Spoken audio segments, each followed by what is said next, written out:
Welcome. It is the Ringer NFL show. We are live post-game after 3 wildcard games, so it's our Super Wildcard Weekend breakdown. I am Ryen Russillo with Kevin Clark. This is part 1. Part 2 will be tomorrow, where Kevin and Nora are going to wrap up all of those games as well. So we have about 30 minutes or so. We're going to run through all these games. We just saw Washington come back against Tampa, but lose. Obviously, it wasn't a comeback to win, but try a comeback against them. We'll get to that game a little bit later, as you know, you just finished up watching that one. So, Kevin, I want to start with the Bills win against the Colts, the final 27-24.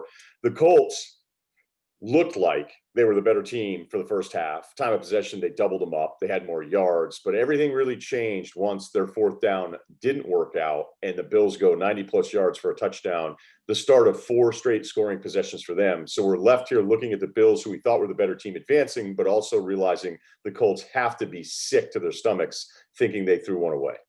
The Colts blew this game, but oddly, there's some stuff to like about it from the Bills' perspective. So I was spent this week wondering whether or not we were going to look back at the last couple of weeks and maybe we were underrating the Bills a little bit. Maybe they're going to be a buzzsaw. No one had scored as many points against number one defense as the Bills did last week against Miami. They had won double-digit games for the past 6 weeks. No team has done that in the last 6 years coming into the playoffs. And I was wondering, hey, were they just going to wreck dudes? And the answer is no. They were not the perfect team. Indianapolis really probably, again, should have won this game.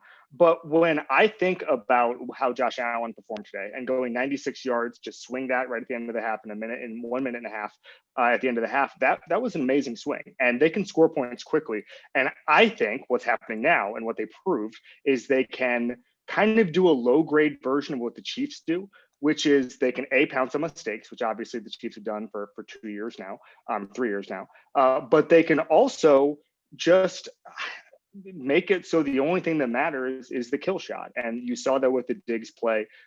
You saw that with Josh Allen being, I think, 4 of 5 for 129 yards on deep shots. And when you think about just how much he's improved from this round last year, where, I mean, everything that was good, he undid with an unbelievably wild play that we'd never seen before. And, my thing on Allen is that if you freeze any play at any point, you have no idea how the play would end, right? Like if you took a screen grab of an Allen play and said, how is this end? You would never know. But they used to be good and bad. Now it's only good. Like that touchdown, a 3-yard touchdown, the first one of the game was just the least visually appealing, Tebow jump pass I've ever seen.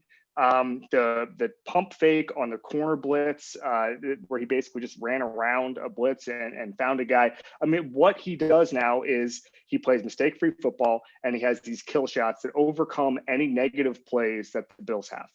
Josh Allen's one of the best developmental products at the position we've ever seen. I'm serious, because the first 2 years, Yes. I mean, look, we go back to Wyoming. Somebody was showing his high school stats the other day. The consistent about Josh Allen, he didn't complete enough passes. We're talking low 50s. Now, granted, we should probably look back and realize the rest of that Wyoming team, there were times where they had no chance against, I think they played Oregon, they played Iowa in some of those games. And I remember, he had awful stats against Iowa, and he was making plays that didn't work out, where I was like, man, this is really impressive. But the first 2 years in Buffalo, I really felt like at the end, especially with the playoff loss, even though he had that great Cowboys game, he had a close game against New England, where I felt like the reaction after the fact was, hey, Buffalo's right there. And I'm like, what are you guys watching? Like, this guy looks like he might be a backup in the league in a couple of years. And then we have the start to the season that's MVP caliber, and then they take it to another level in the second half of the season. This was the best scoring offense in the NFL from the midpoint on, and he has done 2 things that are incredible this year.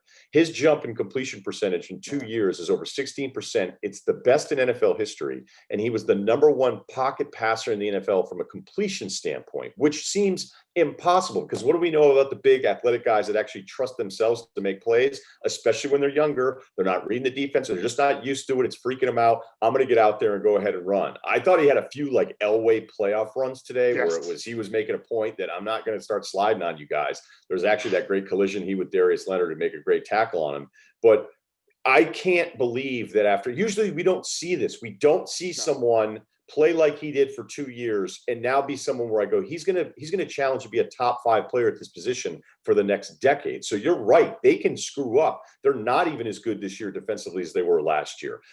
They're up at the half, and it doesn't even make any sense. But that drive, that 96-yard drive after the failed fourth down by the Colts was really just a sign of who he is. And then he had another 12 straight completion stretch in the second half. So I think you're right about that. That even if there are things about the Bills that you don't like, we can get into some of those stats. He's that good. He can actually carry you, and that's what you need more than anything. And I'd also say his efficiency in the red zone is unbelievable. No one is as efficient this year and mistake-free in the red zone as Josh Allen. And I think that puts pressure on a team like the Colts. There's a reason. Listen, analytically, all that stuff, the things I subscribe to, there were reasons you want to score a touchdown from the one or go for two or whatever. But the pressure he puts on defenses by scoring touchdowns, that cannot be understated. And I think coaches understand that part. Graham Barfield had the stat earlier today that he's the first quarterback ever to run for 50 yards, throw for 300, and complete 70% of his passes in a playoff game. No one's ever done that before. And so I think we are seeing a special development. I agree with you. He's in the He's going to be in the conversation for top 5 quarterback. He's probably in it currently. But again, we had this discussion in the summer, and one of the things I said was just from a improvement curve standpoint, no one gets that much better from year 2 to year 3 except Josh Allen. And I think it's a humbling experience for all of us, for certainly me, and for most of the NFL, because guys in the NFL did not see this coming, and now they do. Okay, let's go back to that 4th down, because it was 3rd and goal at the Buffalo 1. Yes. The Colts try to run it to the left. It gets blown up immediately. So we were talking about it. I mean, you want to try to set the edge. There was no edge. The edge was already gone. It was blown up. They lose a couple yards, which then maybe factors into what they're trying to do on 4th down. At that point, and I have it here, when they went for it on 4th, if they got the touchdown or if they failed as they did, Buffalo's going to get the ball back with 146. I know everybody loves going for it on 4th down. I know everybody loves 2-point conversions. If you're spending time on NFL social media, you understand these things. But my biggest issue with going for a 4th down in that spot is that normally, okay, if I'm going for it here and I get stuffed, at least I know you're starting at the 1 or the 2, in this case, the 3-yard line. And I'm guaranteed to get, well, not guaranteed, but I'm very likely to get terrific field position after this, which is actually the Colts had great field position. The Bills didn't. And then the Bills do this absurd 96-yard TD drive. So because I make sure I do this. I'll say out loud to myself, do you like this? And I go, I don't right now. I don't like this. And, I don't have to tweet it out to have the receipts for it. I didn't like it at the time. It's not necessarily why they lost, because Allen just turned into Superman out there. But take us through, because you've written about this, the understanding of not only what the math is, but I think sometimes the math can be a little dismissive of game situation. Sure. And I think there's just a psychic toll of going into the half being up and just saying, okay, we've done something, let's build on this. And obviously you don't know, as I said, the efficiency that Josh Allen plays with, he's going to do something. You didn't know he's going to go 96 yards. So let's not pretend like they saw this coming. But I think that sometimes sometimes we do a bad job of separating the decision to go for it with the actual play call. And I think we saw some of that today, where I didn't necessarily mind going for it. In fact, I think teams should go for 2 all the time. Not all the time, but, relatively speaking. I think that teams at 4th and goal should from the 1 should try to go for it as much as possible. But I think that, getting blown up at the line, if you know that might happen, don't do it. I know that sounds like Monday morning quarterback, but you got to know your team. I think that one of the 4th downs, Phillip Rivers just kind of threw it in the back of the end zone, fingertips catch, got dropped. So I think that the idea and sort of the goal behind going for it on 4th down, I don't hate it. I do hate some of the execution, some of the play calls, and I think that there's so many ways the Colts could have won this game. I mean, Muhammad had the fumble go between his legs.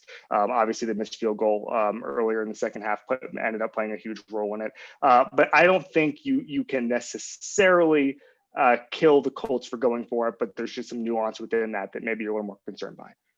Yeah, it's not a kill. It's not like, oh my, I can't believe what you're doing. I remember, and again, I'm not trying to be unfair because it's not like I have everybody's 4th down resume in front of me, but Lovie Smith always felt like with the Bears, he would go for it on 4th and goal at the 1 with 12 seconds left in the half. And you go, okay, but like if this doesn't work, the other team is taking a knee and you're not getting it punted to you and you're catching it at midfield. Right. Like why are you just take the 3? Taking the 3 is so uncool now that I got to admit I'm zagging at times going, hey, are you good in short yard situation? Do you have a matchup that you like? Or do you have a tight end that's going to get off the line of scrimmage with a free release? Do you actually like the matchup that's in front of you? So the obsession that I'm not saying everyone is arguing that every 4th down attempt, but that's not really what this is. It's about Allen, but it's also about a defense that are you concerned with? Because this Bills defense, depending on the weighted numbers, it definitely finished stronger than where the year averages are. but I almost get a sense from you, Kevin, that you don't even care. Like you're approaching Chiefs territory here with Buffalo. I'm approaching it. I still think that the Chiefs are going to win the AFC, and I think that everything that the Bills do, from what I'm describing as far as erasing mistakes and putting pressure on defense and nothing mattering except the quarterback delivering the kill shot, I think the Chiefs still do everything in that department a little bit better. I was a little bit concerned by the Bills defense today. Having Jack Doyle have 70 yards and eating him up over the middle of the field concerned me a little bit. I looked up the numbers. The Bills have surrendered the second most yards to tight ends in the NFL this year, and the 8th most fantasy points, which is a snapshot of production going against Travis Kelce. That might be a problem if they meet in the AFC Championship game. But yeah, Jonathan Taylor having a nice game. I think we probably saw that coming from how we viewed the second half of the season. But again, I think an imperfect game was maybe a necessary step towards a longer playoff run here for Buffalo, because they're not the buzzsaw that I thought maybe they could be, but maybe that's okay. Maybe you learned about another identity of this Bills team today. Okay, the second game, LA goes into Seattle, wins 30-20. The score, it wasn't that close. This is a bad loss for Seattle, any way you want to look at it. A lot of factors. First off, though, Seattle ends a 10-game playoff streak of wins at home, so that's over. And considering that Wolford was in the backup because Goff has this thumb injury post-surgery, a really great note by Troy and Joe that when they had talked to the coaching staff, they said, Goff will be out there throwing. A few of them will look pretty good. Then every third or fourth throw, you're like, what happened? So they clearly weren't comfortable with him physically. He comes in because Wolford gets hit on an Adams play where he ends up being out of the game on the second series. So the fact that Seattle is playing hurt Goff, who still didn't have great numbers, and it's not even a knock on him, but that LA's defense dominated this game, that Seattle started 0 of 8 on third down. I mean, there's all sorts of stuff that we can get into here, but if you're saying on paper, hey, here's the matchup and this is the quarterback situation that you're going to be facing, and yes, I realize it's not the 12th man, but you're still going to be home, and you don't even look like you have a chance in this game, and then Donald is out in the third quarter where there's still going to be a few possessions left. This is the worst loss easily of the first day. Congratulations to the Seahawks for being so bad on offense that when Aaron Donald went out, I briefly thought there may have been an Aaron Donald Ewing theory, just because of how inefficient they were and how it was they were losing yardage. I mean, it was unbelievable. This is an organizational failure for Seattle. Jalen Ramsey played amazing today. You look at the next gen stats, all that stuff. He is as good as a cornerback can be. They traded 2 first-round picks for him. Jamal Adams was also a 2 first-round picks guy for Seattle. Jamal Adams played really badly today. At one point, the Rams had 79 passing yards. 78 of them were surrendered when Jamal Adams was the nearest defender, according to Next Gen Stats. Was he hurt though? I mean, he was definitely. Yes, he has a torn labrum in his. He probably needed surgery at some point, and that got worse as the game went on. And he was obviously hurting out there. I think you could see it. It took 13 minutes in, Kev. That's very harsh. You're usually not that harsh. Your standards are. You're nicer normally. You're like, I don't care, torn labrum. Like, get out there. No. I know. I'm just saying that he's not been the player that they thought he was going to be all season. And we saw a little bit of it in the second half, where we thought that maybe there was some improvement, but it just never got there. He never got fully healthy. But it's just sort of emblematic of the fact that he never turned that corner. And so Russell Wilson completed less than half of his passes against. He's 11 of 27. That's like, yes, that? But against the standard rush, according to ESPN, he completed 44% of his passes. This was just. I was thinking about it. It was one of those games, Ryan, where I kept thinking in the second half, well, they need to get the ball back and they can do this. And then at some point in the fourth quarter, I was like, they can get the ball back a million times. This isn't going to work. I mean, obviously there was some backbreaking plays. The false start was a huge problem. Obviously the fumbled punt was basically the end of things. But for me, I was just looking at this offense saying, it doesn't matter how many times you get the ball back. This is just not happening for them. On defense, Cam Akers was setting rookie records. I think that it was the best playoff debut since Billy Cannon. Yeah, that's not good. Yeah. Billy Cannon, a little Billy Cannon talk.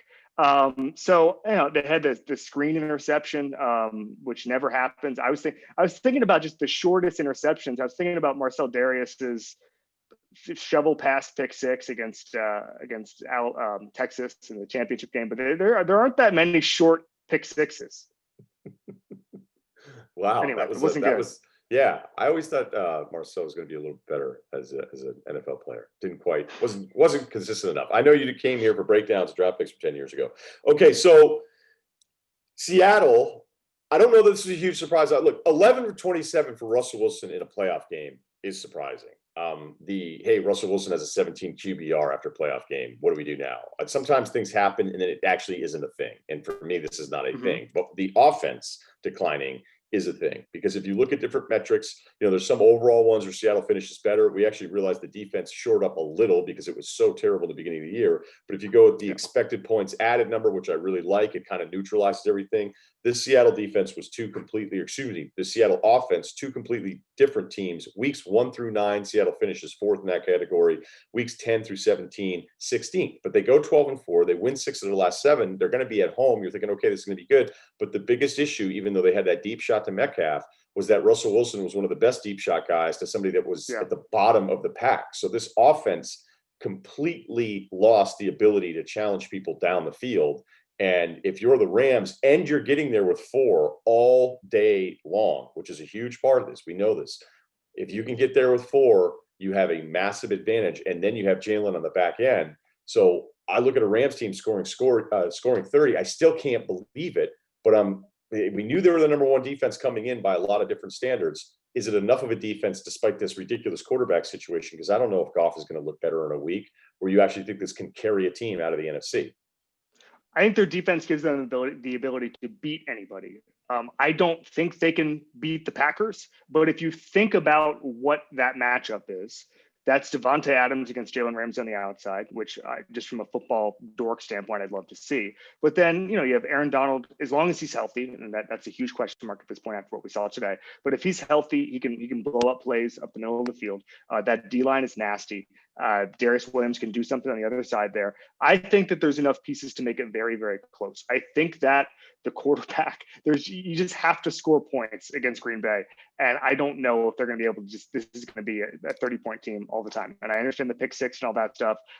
But I don't think that's going to happen against Rodgers. I think Seattle's in a bad place, man. I mean, like Tyler Lockett after the game was basically saying we were passing too much. But the let Russ cook thing has now cycled to the point that now Tyler Lockett's being like, we need to run the ball. We need to pound the rock. Like, this could be a weird offseason for them. And I don't think the Packers are in that kind of place where they're ready to fold. Exactly. Seattle ran 57 plays today. 57 plays. And think about this, like, they're passing too much. They only threw it 27 times. And I mean, Carson had a decent, he was efficient in his 16 carries, but a lot of their yardage totals, if you look at it and say, oh, they ran for 136, they need to run the football a little bit more. Well, they're down. When you're down, it doesn't work. The pick 6 was an incredible read. And I don't know if it was because Metcalf was upset on the sideline and then they come right back out. And Aikman made a great point. He goes, that's one of those throws. All right, never mind. Where you start to think, hey, I'm just going to get it to my guy. And you never expect that ball to be picked off. But he read the inside block perfectly, Williams did, jumps it. Nobody's going to catch him. So I don't look at this as a play calling thing. I look at it as a 12-4 team that had all these aspirations. Adams is always going to talk. You always feel like you have a chance with Wilson. But even when Donald went out, I thought, oh, okay, wait, are they actually going to run the football and get back into this and win it this way? And it didn't even matter. And the depth with the Rams D line is a part of that too. And then watching the Darnold thing play out, you're like, okay, he's down, he's back up. Oh, he's gone. All right, he's back. I'm like, oh, he's gone again. And you're right, because if he's not there, then I don't know. I would pick him next week anyway, but with no Donald, there's no way. I mean, the fact that Cooper Kupp and Aaron Donald having that's the other one going into next week is so massive. And this might be hey, feel good about yourself going into the offseason, Sean McVay. You're a really good coach. Everybody kind of forgot about you. Congratulations. It might be that kind of consolation prize, and they might get just absolutely run out of Lambeau next week. Yeah, Goff was 9-19, 155. Like 155 seems high. And he had a throw. I put it down here in the third quarter. It was 1st and 15 after a penalty. And he dropped back, clean pocket, good release. It was a throw over the middle. And it was just out of his hand and it was wrong. So I can't imagine. I didn't know specifically. I thought he looked bad at the end of the regular season. And some of that wasn't the injury. Then it was the injury. But that throw alone, just watching that one specific throw, I'm like, if he's not healthier, I mean, I can't believe they're going to pull this game out. Yeah, I mean, I don't. This might be Sean McVay's kind of magnum opus. If he gives Green Bay a run, even if it's a one possession game in the fourth quarter, we have to talk about this as one of his best coaching performances, because we saw that the amazing thing about McVay is how often it becomes obvious how good of a coach he was. He takes over for Jeff Fisher and he immediately improves Jared Goff from one of the worst rookie passers in history to one of the most efficient second-year guys ever. And now we're seeing Jared Goff with the bum thumb, beating Seattle, putting up 30 points, even though some of that was the defense. And now he goes and plays Aaron Rodgers. And if they play this tough, I'm not going to have a big enough vocabulary to describe how good of a coaching job it is.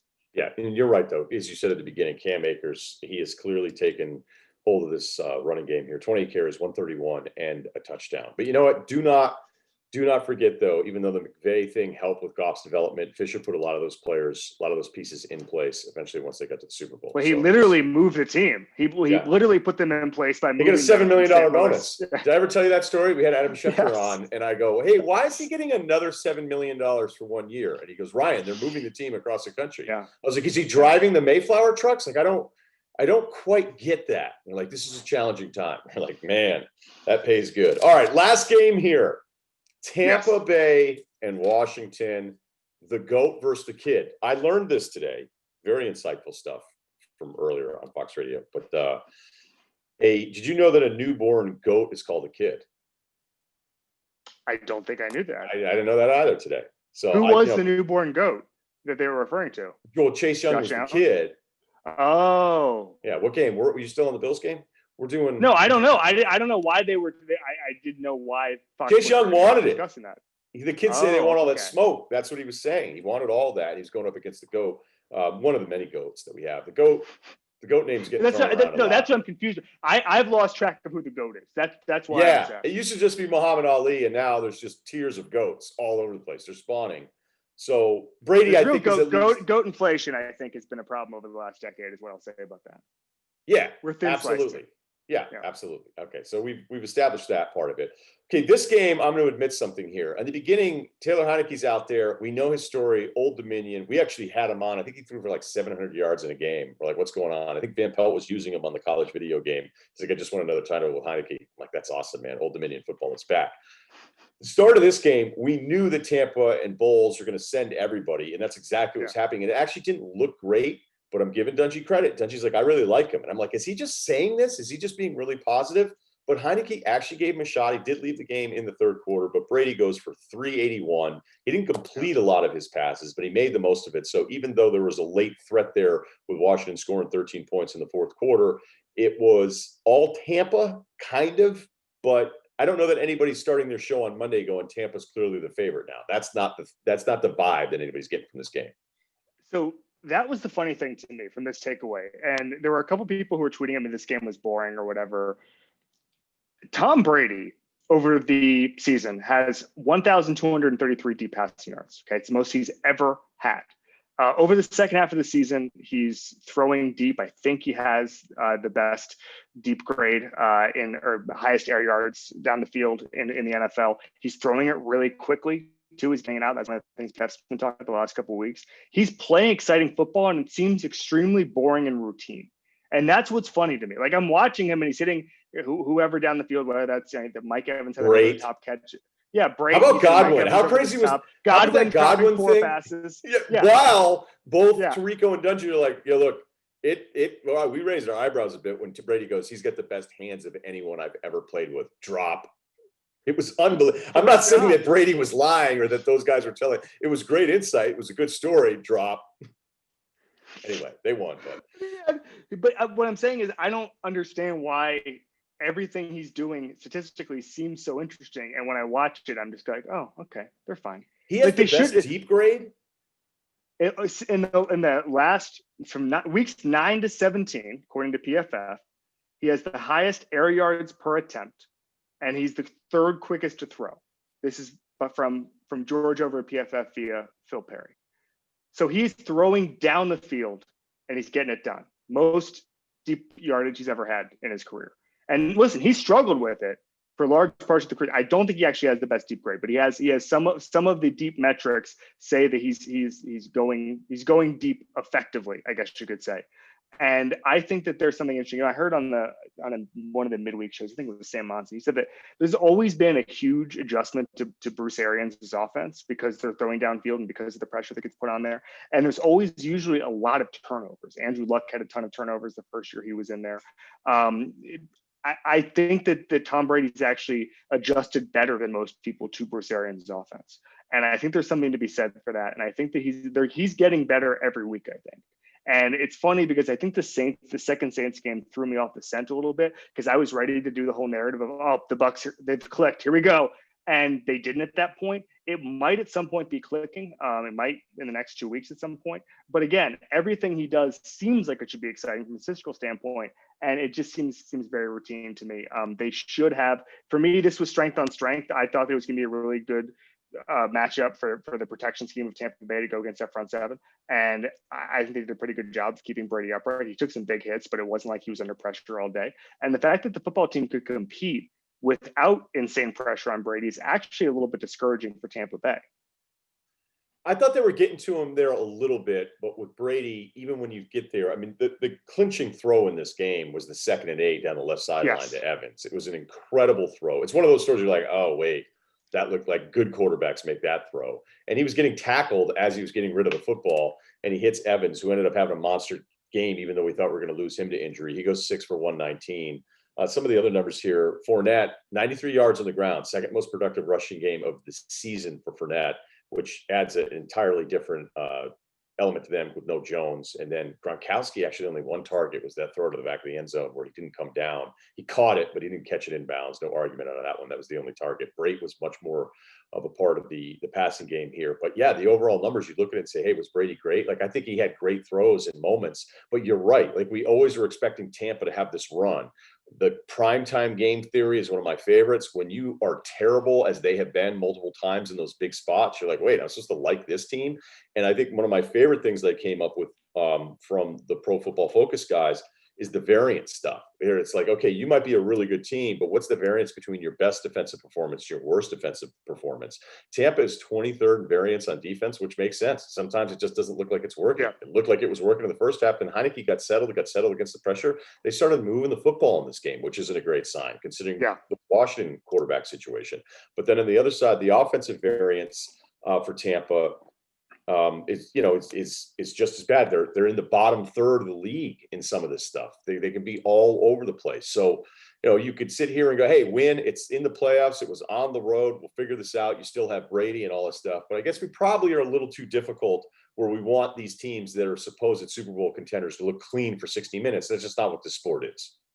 Absolutely. And that's also from the NFC perspective, that's also why I like the Packers more than these other teams, is because they have the fewest amount of questions. And I keep saying, as I just said, oh, the Bucs, no off-season activities, limited training camp, all this stuff, no in-season practice, no bonding. It's going to take Brady a while. Well, there's no evidence to me that in 2 weeks, Brady will have bonded with his receivers enough and this team will have gelled enough to beat a Packers team that's had 2 years of this and had their a very productive season last year with Matt LaFleur. But if there is any learning curve, it happened last year. I think Aaron Rodgers beats this team and whenever they happen to play. And I just think that I don't think this is the year for Tampa. I think this is a bad year to try something new. I think they can be one of the NFC's best teams, but I don't think they can be the NFC's best team. We're not being too negative about this, right? Playoff win, because Washington came in. I mean, they were massive dogs in this, the Heineke part of it. I just want to make sure. I feel like we're coming. Well, okay, let me ask you a question. So it's funny because Marcus Spears said this and Chris Long backed him up. A mobile quarterback without a lot of tape, according to those guys, is one of the hardest things in football to defend. You don't know what's going on. And so I think maybe there's something there where there's an excuse built in, especially in the playoffs. There's not a whole lot of first-time quarterbacks who are mobile playing in the playoffs, essentially getting where there's just not a paper trail at all. We also saw Montez play a couple plays, which would have been another quarterback without much of a paper trail. And so I think that there's maybe some wiggle room there. But I think the only way I was coming out of this game saying, hey, here comes Tampa, as if this was an absolute efficient blowout, and it just wasn't that. Yeah, I think that's all fair. I think it's all fair. With some of these teams, I think all of us that talk about football for a living, we can sound a little critical, but it's a lot of times it's just based on the expectation. There's no expectation for Washington ever, and there's always an expectation for Tampa because we've seen the defense look great at times. We've seen the offense absolutely light up teams. I agree with you. Even depending on where Brady grades out, I think he's throwing the football as well as he has in years. That throw to Evans to the right corner in front of the pylon, that's a sick throw. Other guys get picked off on that throw, and he's 43 throwing it over there and seeing it and torquing his body and making that play. I'll finish on this last question. Did Heineke make himself millions tonight as a backup? So this is kind of the Matt Flynn thing, right? So Matt Flynn plays week 17 with Aaron Rodgers out in 2011, signs a big money deal, relatively speaking, for one game sample size with the Seahawks, gets beat up by Russell Wilson, becomes kind of a vibes guy for the next few years, has a great life. Believe he's out of the NFL kind of cycled now. But one time we talked, and I got the vibe that he enjoyed playing in the NFL for the role he carved out. Anyway, yes, I believe he at least carved. I don't think he's going to get, some starter position money or anything like that, but I think Washington might bring him back at a slightly elevated salary. He is a free agent. You're probably looking at $2, $3, $4 million, depending on how Washington views him. If Washington thinks he's the starter, that could go up. I mean, the template I always use for bad starting contracts is that Jacksonville gave Nick Foles all that money bidding against no one else. And someone said to the powers that be in Jacksonville, they said, why did you give Nick Foles all that money when you're bidding against yourself? They said, well, it's a respect thing. He's the starting quarterback, and you got to pay him or else guys in the locker room won't respect him. It's like, excuse me, what? So if Washington thinks he can be the starter, then all bets are off for how much money he can make. But I don't think that there's – I don't think there's going to be a massive market for him. I think you're looking at, $5 million and under, but a hell of a lot more than he was supposed to make. Your picks for tomorrow: Baltimore, Tennessee, Chicago, New Orleans, Cleveland, Pittsburgh. Pittsburgh, unfortunately, there's just no competition there with what we saw with Cleveland. They practice once all week and they're decimated. It's unfortunate. It's unfortunate we don't get a great game there. Baltimore and New Orleans, Chicago. New Orleans, yes, New Orleans. Sorry, I blanked on Chicago because I was thinking about how we keep saying Devontae Adams versus Jalen Ramsey because we're disrespecting Chicago. That's right. Yeah, maybe we'll play the disrespect card and play the end of this podcast. For those that want to know, this will be made into a podcast that's going to be live on the Ringer NFL Show podcast feed. And then a reminder that this, again, was part one. Part two, Kevin and Nora are going to go live, who normally host the podcast.